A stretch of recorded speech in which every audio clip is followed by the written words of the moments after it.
To not give this person satisfaction, I am not gonna mention any names, but once someone told an Uber driver in front of me, the guy who freaking loves my gadgets, that older iPhones tend to wear out or break down or get slow or whatever each time a new iPhone came out or a new update came out. They said they get slower, they break down, this issue comes up, that issue comes up, and I let it slide because although it does make sense logically, there hasn't ever been any concrete proof like yes, this is what it is and deal with it. We generally just attribute our iPhone problems to poor management, lack of care, how much it falls every day, or the bunch of unnecessary stuff we have downloaded on it. What's up, YouTube? Today I'm about to confess that my blind faith in Apple has blindsided me.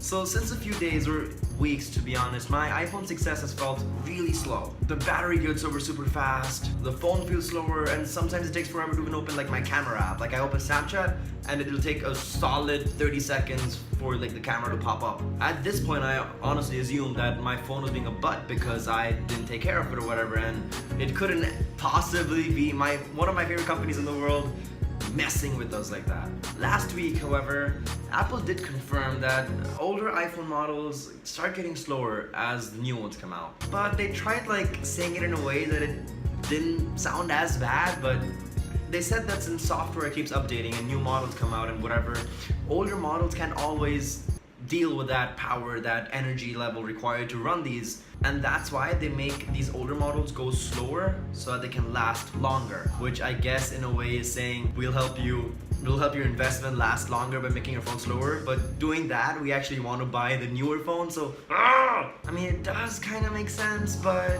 I guess some might appreciate this since they don't have to invest in a new phone and they can deal with that extra requirement of patience or tolerance for your iPhone to take pictures when you go on a trip for this Christmas or New Year's or whatever. Today, if you have an iPhone 4S, you can't really update it to the new iOS 11. It won't let you.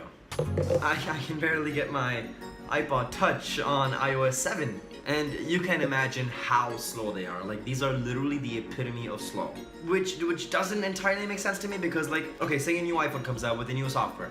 My iPhone 5S maybe or 6 can update to that software or have certain features that the new iPhones come with or whatever. It gets slow, I get that, but if my iPhone 4S can't really get to iOS 11, why is it slow? Why not reverse the feature so that it can run efficiently on the iPhone 7 or 8 or whatever this thing is on? So I mean, if you're a company, a very, very well-known company, and you know that the iPhone you're producing, which is extremely expensive to many people, is going to run poorly or slower or whatever on better models or better softwares, don't let it. I mean, it does suck. You have your iPhone 5 and you're not going to be able to use the iOS whatever, and your friends are going to have these features and you're not. But paying over 600, 700, 800, $1,000 for an iPhone, for it to slow down to half the speed of when you bought it, especially when you bought it a few months ago, is really not cool. There's not really any solution to this video. I was ranting and I thought better to vocally rant than write about my rant because I guess it's a bit more entertaining. For me anyway. That being said, my iPhone is very slow, and I mean, I have used the iPhone X as you can see in my previous video, and that is very fast, but then again, it's a very new phone, and it really sucks that my iPhone 6s, which I got, well, to be fair, I did get it 2 years ago, but it's still very slow compared to what it should be. And anyway. Let me know in the comments down below if your iPhone is slow too, or if not, and it's all just in my head. And if you're as frustrated as me, share, subscribe, all that fun stuff. If you're not frustrated like me, or if you're an Android user, do it anyway, because what do you lose? Other than time, patience, likes. Have a great holiday, Merry Christmas. Also, note, I'm wearing red today. It's the first day of Christmas that I'm celebrating like a normal citizen should, not on the 1st of December. And lastly, don't forget, get your geek on.